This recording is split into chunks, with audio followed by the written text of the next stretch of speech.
දරුවන්ට ආදරය නිදහස තරම්ම අගනාදේ දැනුම හඹා යන දරුවන් පසුපසින්ම ඉඳමින් අත්වැළවන එක දෙමව්පිය අපේ වගකීමක්. දැනුම ධනය කරගත් දරු පරපුරට ශ්‍රී ලංකා ඉන්ෂුරන්ස් මිනිමුතු අධ්‍යාපන සැලසුම්. ශ්‍රී ලංකා ඉන්ෂුරන්ස් පියෙකුමෙන් මවකමෙන්. මේ ශ්‍රී ලංකා ගුවන් විදුලි සංස්ථාවයි. ජාතියේ සංනිවේදකයා විශ්වාසය සමග පෙරට.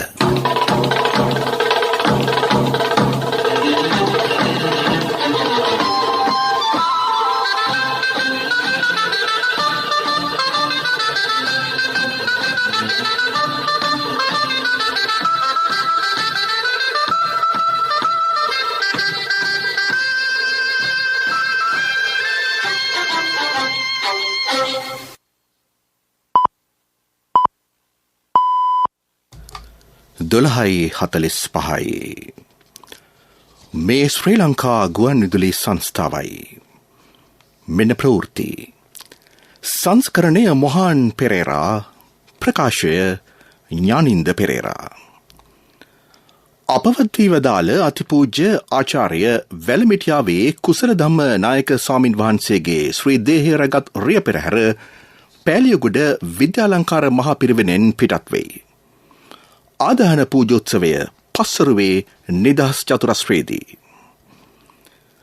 ආර්ථික අභියෝග ජයගැනීමට ඇති අවස්ථා මහාචාර්යවරු පෙන්වා දෙති. ලෝක සෞඛ්‍ය සංවිධානයේ ආරක්ෂිත සංචාරක මුද්‍රාව ලබාගත් ආසියාවේ රටවල් කීපය අතරට ශ්‍රී ලංකාවත්. කාබනික පොහොර බෙදාහැරීමේ කටයුතු 50%කින් අවසන්. ගොවිහු වගා කටයුතු ආරම්භති. රන්බිම ඔප්පු වැඩසටහන යටතේ බලපත්‍රලාභීන්ට ස්ථිර ඔප්පු. වර්ෂාවෙන් බදුල්ලට හා නුවරඑළියට දැඩි හානි. තවත් දරුණු කොවිඩ් ප්‍රභේදයක් පිළිබඳව අනතුරු ඇඟවීමක්. ජර්මනු ආර්ථිකයත් නොසිතූ අර්බුදයක. 2020 ලෝක කුසලාන බලාපොරොත්තු ශ්‍රී ලංකාවෙන් ඈත්තුවත් තවත් අවස්ථාව ඇති බවට විග්‍රහයක්. මේ ප්‍රවෘත්ති ප්‍රකාශය ශ්‍රී ලංකා ගුවන් විදුලි සංස්ථාවෙන්.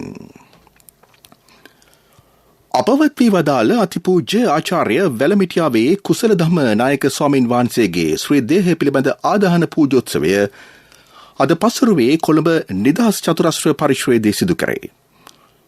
පෑලියගොඩ විද්‍යාලංකාර මහා පිරිවෙනේ තැන්පත් කර ඇති උන්වහන්සේගේ ශ්‍රී දේහය රැගත් රථ පෙරහැර මීට ස්වල්ප වේලාවකට පෙර පිටත් විය. ආදාහන පූජෝත්සවය පූර්ණ රාජ්‍ය ගෞරව සහිතව සිදු කරේ. ශ්‍රී දේහය රැගත් රිය පෙරහැර නුවරපාර, කැලණිපාලම, බේස්ලයින් පාර, බණ්ඩාරනායක මන්සන්දිය, ඔරුගොඩවත්ත මන්සන්දිය, ඉන්ග්‍රැම් මන්සන්දිය, දෙමටගොඩ මන්සන්දිය, බන්ධනාගාර මන්සන්දිය, බොරෙල්ල මන්සන්දිය, ඩීඑස්.සී. නානායක මන්සන්දිය, හෝටන් විජයරාම මන්සන්දිය, හෝටන් මන්සන්දිය, නන්දා මෝටර්ස් මන්සන්දිය නිදහස් මාවත ඔස්සේ නිදහස් චතුරස්‍රය දක්වා පැමිණේ. මේ අවස්ථාවේ මාර්ගාවීරතා ඇතිවිය හැකි බැවින් විකල්ප මාර්ග භාවිත කරන්නයි පොලිසිය ජනතාවගෙන් ඉල්ලීමක් කරයි. ත්‍රිපිටක වාගීශ්වරාචාර්ය, සාහිත්‍ය විශාරද, දර්ශන විශාරද, අග්ගමහා සද්ධම්ම ජෝතික ධජ මහෝපාද්‍ය අතිපූජ්‍ය ආචාර්ය වැලමිටියාවේ කුසල ධම්ම නාහිමිපාණන් වහන්සේ අපවත් වන විට පෑලියගොඩ විද්‍යාලංකාර මහා පරිවේනාධිපති සහ අධ්‍යක්ෂ ලෙසද ක්‍රියා කළහ. උන්වහන්සේගේ ශ්‍රී දේහය පිළිබඳ ආදාහන පූජෝත්සවය පිළිබඳ සජීවී තොරතුරු පස්වරු 3 සිට ජාතික ගුවන් විදුලියේ ස්වදේශීය සේවය ඔස්සේ ප්‍රචාරය කරේ. ආදාහන පූජෝත්සවය සම්බන්ධයෙන් අදහස් දැක්වූ ආදාහන කමිටුවේ පූජ්‍ය අග්‍රහැරේ කස්සප ස්වාමීන් වහන්සේ.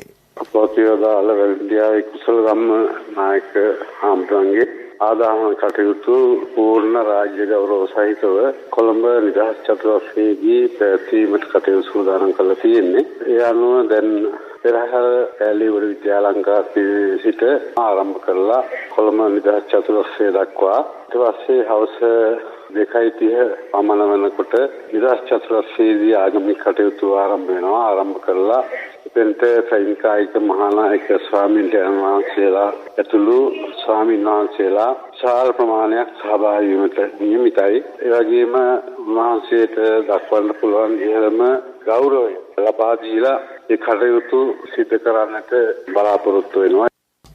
රජය තව නොබෝ දිනකින් ඉදිරිපත් කරනු ලබන අයවැය අභියෝගාත්මක බව ආර්ථික විද්‍යාව පිළිබඳ මහාචාර්යවරු පෙන්වා දෙති. මෙවර අයවැයේදී යටත් පිරිසෙන් අවුරුදු 3ක් සඳහා ජාතික ප්‍රතිපත්තියක් සකස් කිරීමට අපේක්ෂා කරන බව මුදල් අමාත්‍යාංශය සඳහන් කරයි. කොවිඩ් හමුවේ බලාපොරොත්තු නොවූ තත්වයකට රට ඇද වැටුණි. ඉන් ගොඩේමට සුවිශේෂී කරුණු කීපයක් ඔස්සේ අයවැය සකස් කළ යුතුයයි මහාචාර්යවරු කියා සිටිති. ලබන මාස 12 වෙනිදා නව මුදල් ඇමතිවරයාගේ පළමු අයවැය ඉදිරිපත් කරනු ඇත. මේ වන විට ආණ්ඩුවේ ඇස්තමේන්තු වියදම රුපියල් ට්‍රිලියන 5ද ඉක්මවා ඇත. ඒත් ඇස්තමේන්තු ආදායම රුපියල් ට්‍රිලියන 3කටත් වඩා අඩුය. මේ වන විට අයවැය හිඟය ජාතික ආදායමේ ප්‍රතිශතයක් ලෙස සිට 11.5කි. අයවැය ලේඛනයේදී දැනට ඇස්තමේන්තුගත අයවැය හිඟය දෙගුණයකින් වැඩි වී ඇති බව පැහැදිලි වෙයි. එය අඩු කිරීම බැරෑරුම් අභියෝගයකි. රටට ආදායම් ලැබුණු විදේශ ශ්‍රමිකයන්ගේ මුදල් ගලායම අඩු වී තිබේ. සංචාරක කර්මාන්තය බිඳ වැටී ඇත. විදේශ ආයෝජනද අඩු වී තිබේ. ඇතැම් ආයෝජන රටට පැමිණියත් විපක්ෂය ඇතුළු විවිධ සංවිධාන ඊට බාධා කොට ඒවා නවත්වනු ලැබේ. ඔවුන්ට අවශ්‍ය වී ඇත්තේ රට අඛණ්ඩව බිඳ වැටවීමටයි. විපක්ෂය මීට පෙර යහපාලන රජය සමයේ ආණ්ඩුවක් ගෙන ගියත් කිසිදු ව්‍යාපෘතියක් සිදු නොකළේය. ආයෝජන ලබා ගැනීමටද ඔවුහු උත්සුක නොවූහ. වැඩි වශයෙන් ණය ලබාගත් නිසා මේ වන විට එම ණය ගෙවීමේ වගකීම වත්මන් රජයට පැවරී ඇත. පවතින තත්ත්වය හමුවේ ජාතික ආර්ථිකයක් ගොඩනැගීම අවශ්‍ය වී තිබේ. ඒ සඳහා පසුගිය කාලයේ පියවර රාශියක් ගැනුණි. ඒත් වෙළඳ ශේෂය පහත දැමීමකට එම ක්‍රියාමාර්ග ඉවහල් නොවිය. ඉකුත් කාලයේ රජයට වැඩි ආදායම් ප්‍රමාණයක් ලැබුණු ක්ෂේත්‍ර අතරට මෝටර් රථ ආනයන බදුද පැවතුණි. ඒත් මේ වන විට මෝටර් රථ ආනයනය අත්හිටුවා ඇති බැවින් එම ආනයන බදුද රජයේ ආදායමට අහිමි වී තිබේ. කෘෂි ආර්ථිකයක් මගින් දේශීය පරිභෝජන මට්ටම් කිසියම් ස්ථාවර මට්ටමකට ගෙන යා හැක. කාබනික පොහොර කෘෂිකර්මය සඳහා යොදා ගැනීමෙන් රටට විශාල මුදලක් ඉතිරි කරගත හැක. රසායනික පොහොර භාවිතය නිසා ඇතිවන ලෙඩ රෝග කාබනික පොහොර භාවිතය නිසා වැළකෙයි. එමගින් ඖෂධ ආනයනය සඳහා වැයවෙන මුදලද ඉතිරි කරගත හැක. රසායනික ද්‍රව්‍ය මත කෘෂිකර්මය මෙරට ආරම්භ වූයේ 1960 වසරේදී. එහිදී සිදු වූ අනිවාර්ය ලක්ෂණයක් නම් නිෂ්පාදන පිරිවැය ඉහළ යාමයි. මේ නිසා ගොවියාට තම නිෂ්පාදනවල මිල ඉහළ නැංවීමට සිදුවිය. රජය පොහොර සහනාධාරයක් ලෙස ලබා දුන් බැවින් ගොවියාට යම් සහනයක් ඇති වුවත් රජයට ඒ සඳහා විශාල මුදලක් වැය කිරීමට සිදුවිය.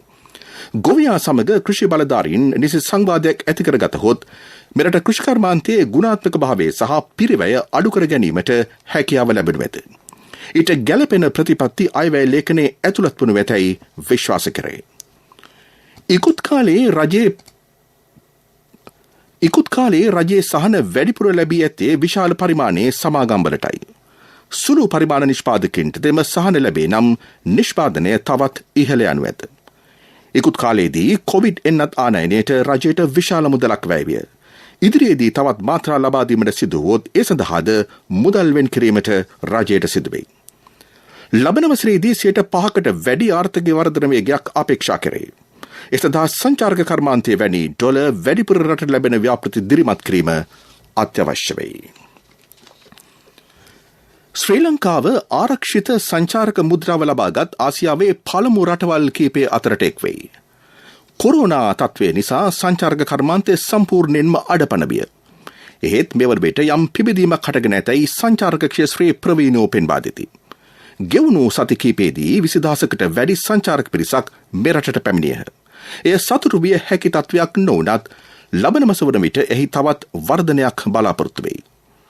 ලෝක සංචාරක කර්මාන්තයෙන් දකුණු ආසියානු රටවලට ඇදීන්නේ 2% පමණ පිරිසකි. සංචාරකයන් ගෙන්වා ගැනීමට ආකර්ශනීය වැඩසටහන් රටේ පැවතිය යුතුය. ස්වභාවික සම්පත් උපරිමයෙන් භාවිත කිරීම වැදගත්ය.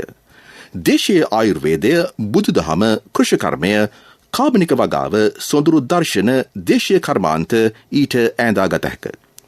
රටට විදේශ විනිමය අඩු කාලයකින් වැඩි වශයෙන් පිය හැකි ප්‍රධානතම ක්‍රමවේදය සංචාරක කර්මාන්තයයි. ප්‍රජා කේන්ද්‍රීය සංචාරක ව්‍යාපාරය දීප ව්‍යාපෘතව පුළුල් කිරීම වැදගත් වෙයි. ඒ සඳහා ලෝකයේ විශාල ඉල්ලුමක් ඇතිවෙමින් පවතී. විශේෂයෙන් සීනියර් ටූරිසම් සංකල්පයේද රටට ගැළපෙන ක්‍රමවේදයකි. සංචාරක කර්මාන්තයෙන් රටේ විශාල පිරිසක් ජීවනෝපාය සලසා ගනිති. 2018දී සංචාරක කර්මාන්තයෙන් ඩොලර් බිලියන 4කට වැඩි ආදායමක් ලැබී තිබේ. ශ්‍රී ලංකාව එන්නත්කරණයෙන් සුරක්ෂිත රටක් බව දැන් ලෝකයා හමුවට ගොස් තිබේ. එබැවින් ඉදිරි ශීත ඍතු ඉලක්ක කරගනිමින් සංචාරක වැඩසටහන් ක්‍රියාත්මක කිරීමට රජය විශාල වෑයමක් දරමින් සිටී.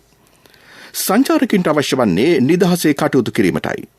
ලෝක සංචාරක සංවිධානය එන්නත්කරණය පිළිබඳව විශාල ලෙස පැහැදී ශ්‍රී ලංකාවට ආරක්ෂිත සංචාරක රටක් ලෙස සහතිකය ලබා දී තිබේ. ගෙවුණු අවුරුදු දෙකේදී මෙරට තරු හෝටල් ඉතා අසීරුවෙන් නඩත්තු කරනු බව මෙරට සංචාරක හෝටල් හිමියෝ කියති. බෙවන විට රුසියාව, ඉන්දියාව, ස්පාඤ්ඤ, කැනඩාව, ඇමරිකාව වැනි රටවලින් වැඩි සංචාරකින් පිරිසක් මෙරටට පැමිණෙමින් සිටින බව සංචාරකින් ගෙන්වන්නන්ගේ සංගමය සඳහන් කරයි. මේ ප්‍රවෘත්ති ප්‍රකාශය ශ්‍රී ලංකා ගුවන්විදුලි සංස්ථාවෙන්. ශ්‍රී ලංකා ඉන්ශුරන්ස් පියකුමෙන් මවකමෙන්.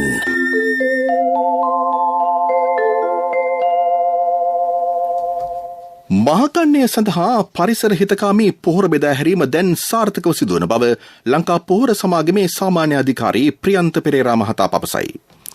දේශීය දියර පොහොර සහ කොම්පෝස්ට් මෙන්ම දේශීය නිෂ්පාදකින්ගේ පොහොර වර්ගද සමාගම මිලදීගෙන බෙදා හැරීම සිදු කරේ. ඉන් 50% කටයුතු දැන් අවසන්ය. ඉන්දියාවෙන් ආනයනය කළ නැනෝ නයිට්‍රජන් පොහොර දිවයින පුරා ගොවිජන සේවා මධ්‍යස්ථානවලට බෙදා හැරීම ආරම්භ කර තිබේ. ආනයනය කළ පොටෑසියම් ක්ලෝරයිඩ් අකාබනික පොහොර බෙදා හැරීම දැන් අවසන් කර ඇත.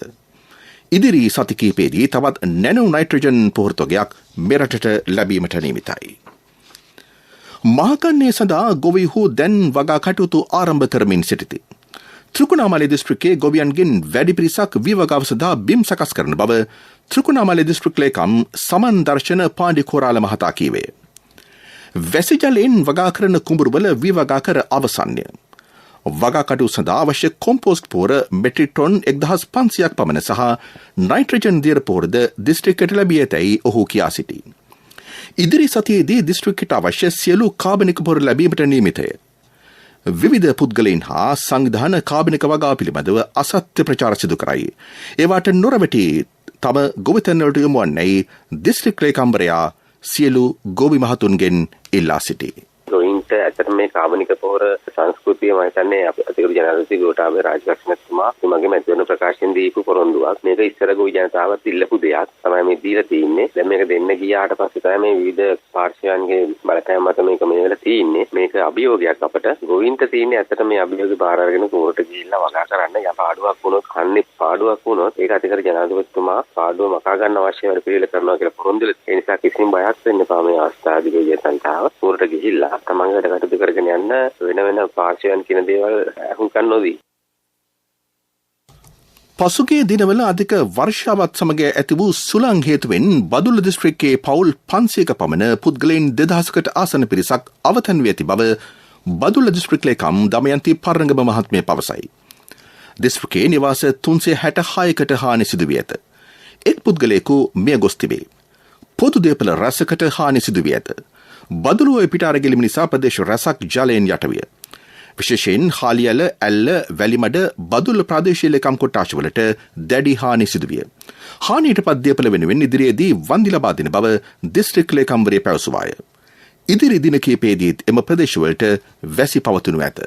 බදුල්ල ජල සම්පාදන මණ්ඩලයේ කාර්යාලය ඇතුලේ පිරවුම් මධ්‍යස්ථාන ජලයෙන් යටවීම නිසා ජල සැපයීමේත් යම් කිසි ගැටලුවක් ඇති වුණා. මේ වන විට යථා තත්ත්වයට පත් කරමින් පවතිනවා. සියලුම නිලධාරීන් මේ සඳහා යොමු වෙලා ඒ වගේම විශේෂයෙන් දැන් අද වෙන විට පාරවල් සියල්ල නැවත මාර්ග ගමනාගමනයට පුළුවන් තත්ත්වයට පත් කරලා තියෙනවා. ඒ වගේම ඒ සඳහා මාර්ග සංවර්ධන අධිකාරිය කටයුතු යොදමින් පවතිනවා. සියලුම මාර්ගවල දැනට ගමන් කළ හැකි එක්පසකින් හෝ ඒ වගේම අනිකුත් මහ ජනතාවට සහල සැලසීමේ කටයුතු අඛණ්ඩව දිස්ත්‍රික්කයේ පුරා සියලුම රාජ්‍ය නිලධාරීන්ගේ සහයෝගය ඇතුව මේ වන විට සිදු කරනවා.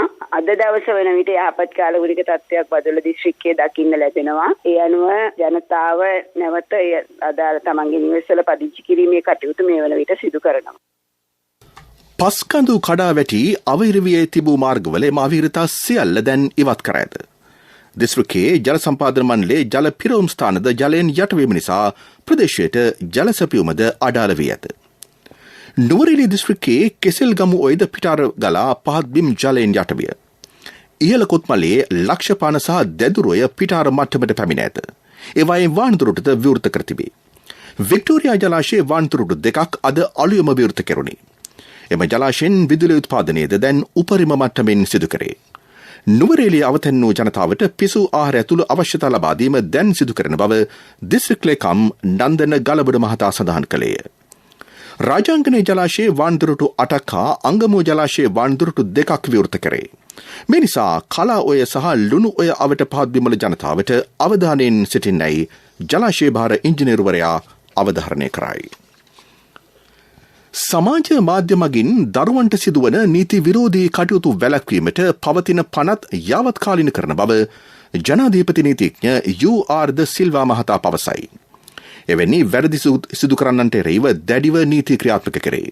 ජාතික ගුවන්විදුලියේ කන්නාඩිය වැඩසටහනට එක් වූ UR ද සිල්වා මහතා අපි නීතිය යාවත්කාලින කරන්න කටයුතු කරමින් තිබෙනවා. ඊළඟට තාරුණ්‍ය දැරියන්ව ලිංගික අපයෝජනයට ලක් වෙලා ඒ අයව සමාජ මාධ්‍ය ඔස්සේ එයාගේ නිර්වත් පින්තූර ප්‍රකාශ කිරීම ඉතාමත් දැඩි ලෙස අපි නීතියෙන් තහනම් කරන්න සහ ඔවුන්ට දැඩි දඬුවම් දෙන්න ඒ සම්බන්ධ නීතිය වෙනස් කරන්න යනවා. ඒ නීතිය වෙනස් කරාම අපිට පුළුවන් වෙයි මම හිතන්නේ ඉතාම විශාල වෙනසක් ඇති කරන්න මේ දරුවන් හැටියට ඉන්න නැත්නම් තාරුණ්‍ය හැටියට ඉන්න අයව උපයෝග කරගෙන විශේෂයෙන්ම කාන්තාවන් උපයෝග කරගෙන සමහර පුද්ගලයන් කරන මේ ලිංගික දර්ශන ඇතුළත් අසැබි ප්‍රකාශන සම්බන්ධ නීතිය සම්පූර්ණ පනතක් හැටියට ඒ සම්බන්ධ දැනට දඬුවම් සංග්‍රහයේ වගන්ති 3ක් ඒකට අදාළ වෙලා තිබුණා වුණාට ඒ වගන්ති 3 ඉවත් කරලා ඒ වෙනුවෙන් වෙනම පනතක් සකස් කරන්න සහ විශේෂයෙන්ම දරුවන්ව උපයෝග කරගෙන කරන ලිංගික ක්‍රියාවලියන් වලට අනිවාර්යයෙන්ම මේ පුද්ගලයන්ට සිර දඬුවම් ලබා දීම සම්බන්ධව සහ දැඩි දඩමුදල් නියම කිරීම සම්බන්ධව නීති රීති ඉදිරියේදී එළිදක්වන්න අපි බලාපොරොත්තු වෙනවා. නවීන තාක්ෂණයට දරුවන් යොමු කිරීමේදී දෙමව්පියන්ටද වගකීමක් පැවරෙන බව ශ්‍රී ජයවර්ධනපුර විශ්වවිද්‍යාලයේ සමාජ විද්‍යා අධ්‍යනාංශයේ කතිකාචාර්ය මිලින්ද මායදුන්නේ මහතා කියයි. මේ නවීන ලෝකයේ ඇතුලේ අපිට මේවා අදාළ නැහැ අපිට මේවා යන්න බෑ කියලා පැත්තකට වුණොත් ආයසරයක් වෙන්නේ අපේ රටේ දරුවන් මේ ලෝකෙ ඉස්සරහ කොන් වෙන එක. එතනට අපි පාර කපන්න හොඳ නැහැ. අපි මේ දරුවන්ට නවීන තාක්ෂණය දෙන්න ඕන. දෙන ගමන් අපි පස්සෙන් ඉඳගෙන ඔවුන්ට මාර්ගය හදලා දෙන්න ඕන. නීති සම්බන්ධයෙන් ප්‍රශ්නයක් තියෙනවා නම් ඒක අපිට කරන්න පුළුවන් දෙයක් නෙමෙයි. අපි නීති සම්පාදනය කරන තැන නැහැ. අපිට තියෙන දැනුවත් කරන්න ඒ අදාළ බලධාරීන් ඒ අදාළ නීති සම්පාදනය කිරීම ඔවුන්ගේ වගකීමක් ලෙස ඇඟට අරගෙන මේක කරන්න. එතකොට අපිට ඉදිරියට යන්න පුළුවන් වෙන්නේ. දක්ෂිණ අධිවේගී මාර්ගයේ ගැලනිගම බද්දේගොර ප්‍රදේශයේදී වාහන 5ක් එකිනෙක ගැටීමෙන් පුද්ගලයෝ 5 දෙනෙක් තුවාල ලබති. ආපදාවට ලක්ව තිබූ ලොරියක මෝටර රථයක් ගැටී තිබේ. එම මෝටර රථයේ සිටි තුවාලකරුවන් රැගෙනීමට පිටත්ව ගිය පොලිස් විශේෂ කාර්ය බලකායේ ගිලන් රථය කැබ් රථයක ගැටී ඇත. ඉන්පසු එම කැබ් රථයේ තවත් මෝටර රථයක් ගැටී තිබේ. මේ නිසා කොළඹ දෙසට මන්තිරුවේ ධාවනයට බාධා පැමිණුණි. කැලණිය මුදුන්ගොඩ මාර්ගයේ ජලනල පද්ධතිය වැඩිදියුණු කිරීමක් හේතුවෙන් හෙට පෙරවරු 10 සිට රාත්‍රී 10 දක්වා පැය 12ක් ප්‍රදේශ කිහිපයකට ජල සැපයුමක් හිටුවේ. සියඹලාපේවත්ත, බියගම, දෙල්ගොඩ, උඩුපිල, අකුරුමුල්ල, කෑරගල, දෙමළගම, කඳුබොඩ, දෙකටන, පෑලහැල, ඉන්දුලමුල්ල, දොම්පේ, නාරංවල, වැලිවේරිය හා රතුපස්වල ප්‍රදේශවලට එසේ ජල සැපයුම අත්හිටුවේ. ප්‍රමුඛ පුවත මීළඟට. දරුවන්ට ආදරය නිදහස තරම්ම අගනාදේ දැනුම. දැනුම හඹා යන දරුවන් පසුපසින්ම ඉඳමින් අත්වැළවන එක දෙමව්පිය අපේ වගකීමක්. දැනුම ධනය කරගත් දරු පරපුරට ශ්‍රී ලංකා ඉන්ශුවරන්ස් මිනිමුතු අධ්‍යාපන සැලසුම්. උසස් අධ්‍යාපන අරමුදලක්, පරිපූර්ණ රැකවරණයක්, සෞඛ්‍ය ආවරණ ඇතුළු අමතර ආවරණ රැසක් සමගින් ඔබේ දරුවාටත් සුරක්ෂිත අනාගතයක් සැලසුම් කරන්න. ශ්‍රී ලංකා ඉන්ශුවරන්ස්, පියෙකුමෙන් මවකමෙන්. ප්‍රමුඛ පුවත ඔබ වෙත ගෙනෙන්නේ සෑම ගෙදරකම සිටිය යුතු වෙද මහත්මයා සිද්ධාලේප. A30 ලෙස හඳුන්වන කොවිඩ් ප්‍රභේදයට ප්‍රධාන එන්නත් වලින් නැති කරන ප්‍රතිශක්තිකරණ ආරක්ෂාව බිඳ දැමිය හැකි බව රාජ්‍ය අමාත්‍ය මහාචාර්ය චන්න ජයසුමන මහතා පවසයි. මෙම ප්‍රභේදය පිළිබඳව දැන් ලෝකයේ අවධානය යොමු වී තිබේ. එම වෛරස් ප්‍රභේදයට එන්නත් ක්‍රියා කරන ආකාරය පිළිබඳව මේ වන විට යුරෝපයේ සහ ඇමරිකාවේ පරීක්ෂණ සිදු කරේ. වර්තමානයේ මෙරට කොවිඩ් ආසාදිතයින්ගේ සහ මරණවල අඩුවීමක් පෙන්නුම් කරයි. ඒත් කොවිඩ් අමතක කොට ක්‍රියා කළොත් තවත් මාසකින් පමණ යළිත් එහි ප්‍රතිඵල භුක්ති විඳීමට සිදුවන බව ඒ මහතා පෙන්වා දෙයි. මේ අතර බස්නාහිර පළාතේ ඇතැම් යාචකයින් මෙතෙක් කොරෝනා එන්නත ලබාගෙන නොමැත. ඔවුන් හඳුනාගෙන එන්නත් කිරීමේ වැඩසටහනක් දැන් ආරම්භ කර තිබේ. ඊයේ කිසිදු එන්නතක් ලබාගෙන නොමැති යාචකයින් 80කට ආසන්න පිරිසක් හඳුනාගෙන තිබේ. ප්‍රමුඛතම පුවත ඔබ වෙත ගෙන ආවේ සිද්ධාලේප ලක්වියාව. ශක්තියේ හඬ අවධානය පිණිසයි. නාරහිම්පිට සහ අවට රාජ්‍ය හා පෞද්ගලික ආයතනවල කාර්යාල සේවකයින්ට ප්‍රවාහන පාසුකම් සැපීමේ වැඩසටහනක් හෙට සිට ආරම්භ කරන බව ජාතික ගමනාගමන කොමිෂන් සභාව කියයි. එහිදී මාර්ග 7ක සාමාන්‍ය හා විශේෂ සුඛෝපභෝගී බස් සේවාවක් ක්‍රියාත්මක කෙරේ. නාරහිම්පිට ශාලිකා ක්‍රීඩාංගණය අසල සිට ගාලු පාර හරහා ගාල්ල, හයිලෙවල් පාර හරහා රත්නපුර, අංක 5 මාර්ගය හරහා කුරුණෑගල, අංක 6 මාර්ගය හරහා කුරුණෑගල, නුවර පාර හරහා මහනුවර, පුත්තලම පාර හරහා හලාවත දක්වා මෙම බස් සේවා ක්‍රියාත්මක වේ. විදෙස් පුවත්. එක්සත් ජාතීන්ගේ සංවිධානයේ දේශගුණ සමුළුව අද ස්කොට්ලන්තයේ ග්ලාස්ගෝහිදී ආරම්භයි. ඒ සඳහා පාරිසරික විශේෂඥයින් ලෝකනායකයින් විවිධ සංවිධානයක් වෙති. පාරිසරික විශේෂඥයින් මේදී කරුණු කීපයක් තීරණාත්මක ලෙස සලකා බලනු ඇත. ගෝලීය කාබන් වෙළඳපොළ දේශගුණය සඳහා මූල්‍ය කටයුතු සහ ඒ වෙනුවෙන් ක්‍රියාත්මක කළ හැකි දෑ පිළිබඳව මෙහිදී අවධානය යොමු කරේ. 2015 අත්සන් තැබූ පැරිස් ගිවිසුම යටතේ 5 අවුරුදු සමාලෝචන චක්‍රයෙන් පසු පැවැත්වෙන පළමු දේශගුණ විපර්යාස සමුළුව මෙයයි. මෙය කෝප් 26 ලෙසද නම් කර ඇත. පැරිසිදී ගනු ලැබූ තීරණ පිළිබඳව ගෝලීය නායකයින් මෙහිදී සමාලෝචනය කරනු ලැබේ. ඉන් පසු අනාගත ක්‍රියාමාර්ග සකස් කරේ. සති 2ක කාලයක් මේ පැවැත්වෙයි. ඇතැම් රටවලට දැඩි ගම් වතුරද තවත් රටවලට ප්‍රචණ්ඩ ලැබුගුණිත පවතිද්දී මෙම සමුළුව පැවැත්වීම සුවිශේෂී වෙයි. ධනවත් රටවල් සංවර්ධන වෙමින් පවතින රටවලට නොගැලපෙන මූල්‍ය ප්‍රතිඥා සහ විවිධ නීතිමය බාධක පැනවීමද මෙහිදී අවධානයට යොමු කරනු ඇත. ජර්මනී ආර්ථිකය මේ වසර නිමාවන විට 2.6කින් පමණ පුළුල් වනු ඇතැයි එරට ආර්ථික කටයුතු අමාත්‍ය පීටර් ඕල්ස්මය මහතා පවසයි. එම ප්‍රසාරණය බලාපොරොත්තුවට වඩා මන්දගාමී තත්ත්වයක් බව ඔහු කියා සිටී. කලින් පුරෝකථනය කර තිබුණේ දළදේශීය නිෂ්පාදිතයේ සිට 3.5ක වර්ධනයකි. යුරෝපයේ විශාලතම ආර්ථිකය ජර්මනිය සතුය. ඒත් කොවිඩ් හේතුවෙන් ඔවුන්ගේ ආර්ථිකය නොසිතූ අර්බුදවලට ලක් වී ඇත. බොහෝ ප්‍රදේශවල අමුද්‍රව්‍ය හිඟයක් ඇති නිසා භාණ්ඩවල නිෂ්පාදනය අඩු වී ඇතැයි ඇමතිවරයා පෙන්වා දෙයි. පෙරසර සංවර්ධනයක පුවත් සම්පින්ඩනය සංවර්ධන පුවත්.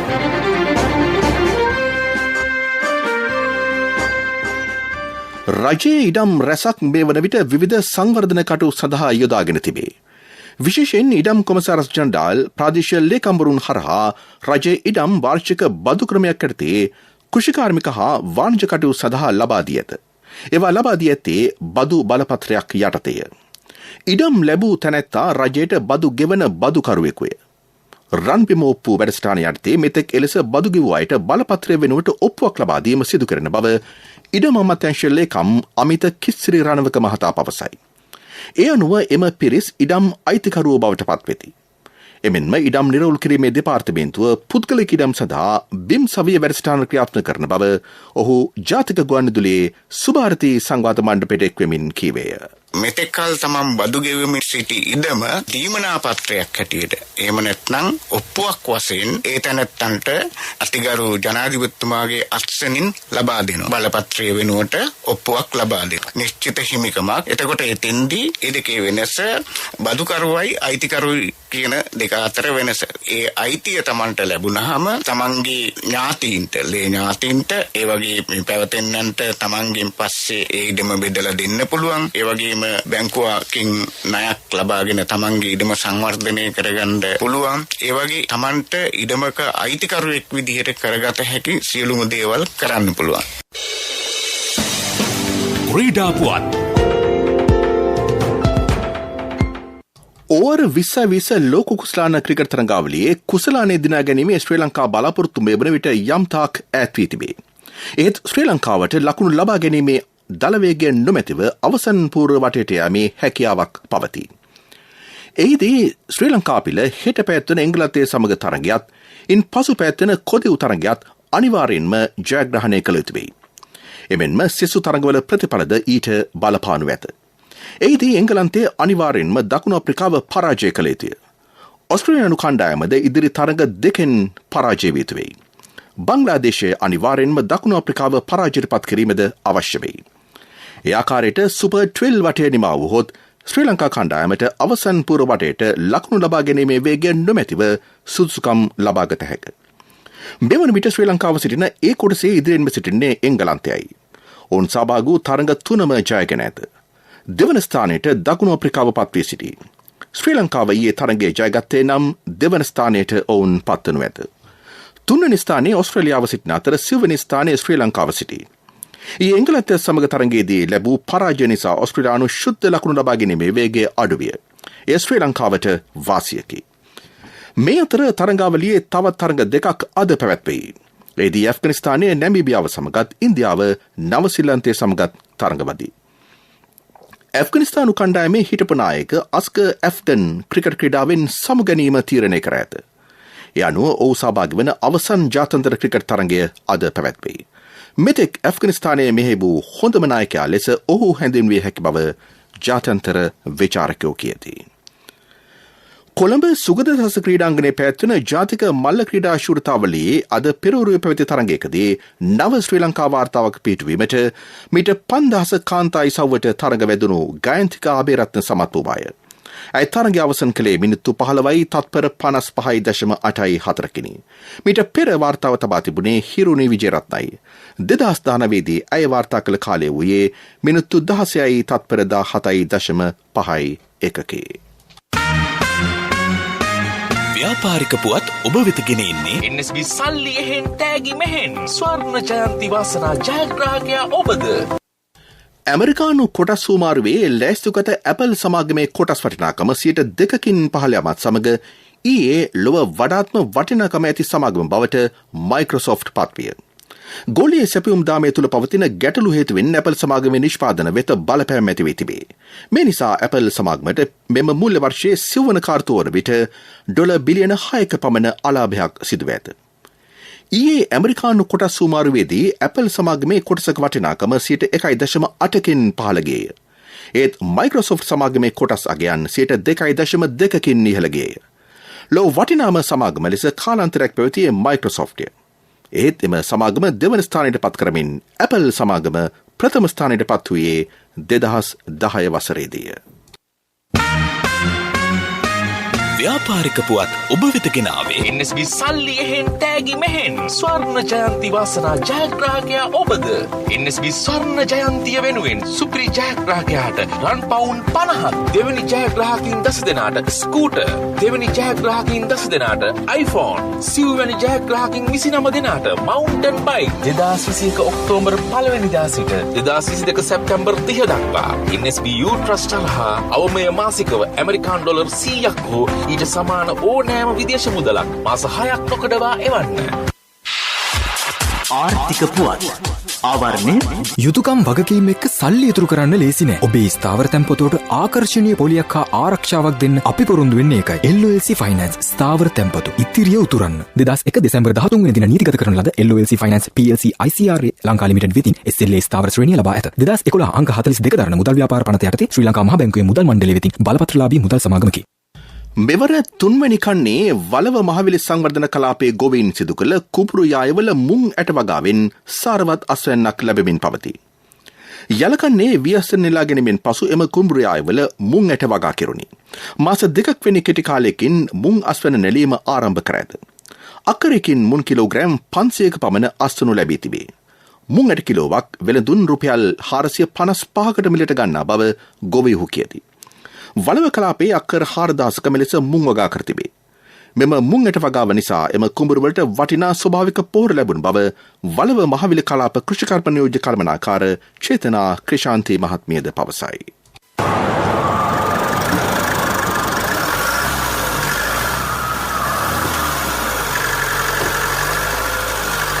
සුනිල් අයියා අලුත් ලොරියකුත් අරගෙන හරිගින් වගේ හරිගියේ හරිතැනට ගිය හින්ද මල්ලි LOLC එකෙන්නේ ලීසින් කරේ මාත් හරියන්න කියලා හරි තැනටම යන්න ඕනේ LOLC ෆයිනෑන්ස් හරියන්න හරිම තැන වැඩි විස්තර සඳහා 0115 715 555 අමතන්න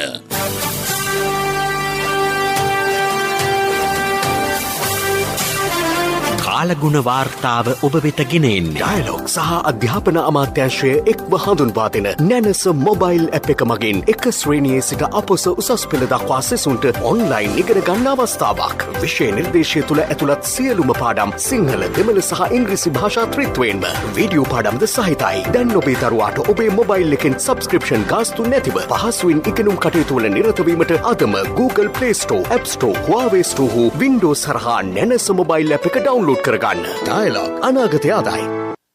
දිවයිනාසන්නේ පැවති අඩුපීඩන කලාපය තවදුරටත් පවතින බව කාලගුණ විද්‍යා දෙපාර්තමේන්තුව සඳහන් කරයි. උතුරු මැද වයඹ නැගෙනහිර සහ ඌව පළාත්වලත් සෙසු ප්‍රදේශවලත් පස්වරුවේ සහ රාත්‍රී කාලයේදී ගිගුරුම් සහිත වැසි ඇති වෙයි. උතුරු මැද වයඹ මධ්‍යම සබරගමු සහ ඌව පළාත්වලටත් ත්‍රිකුණාමලය දිස්ත්‍රික්කයේත් ඇතම් ස්ථානවලට මිලිමීටර් 100ට වැඩි තද වැසිද ඇද හැලෙයි.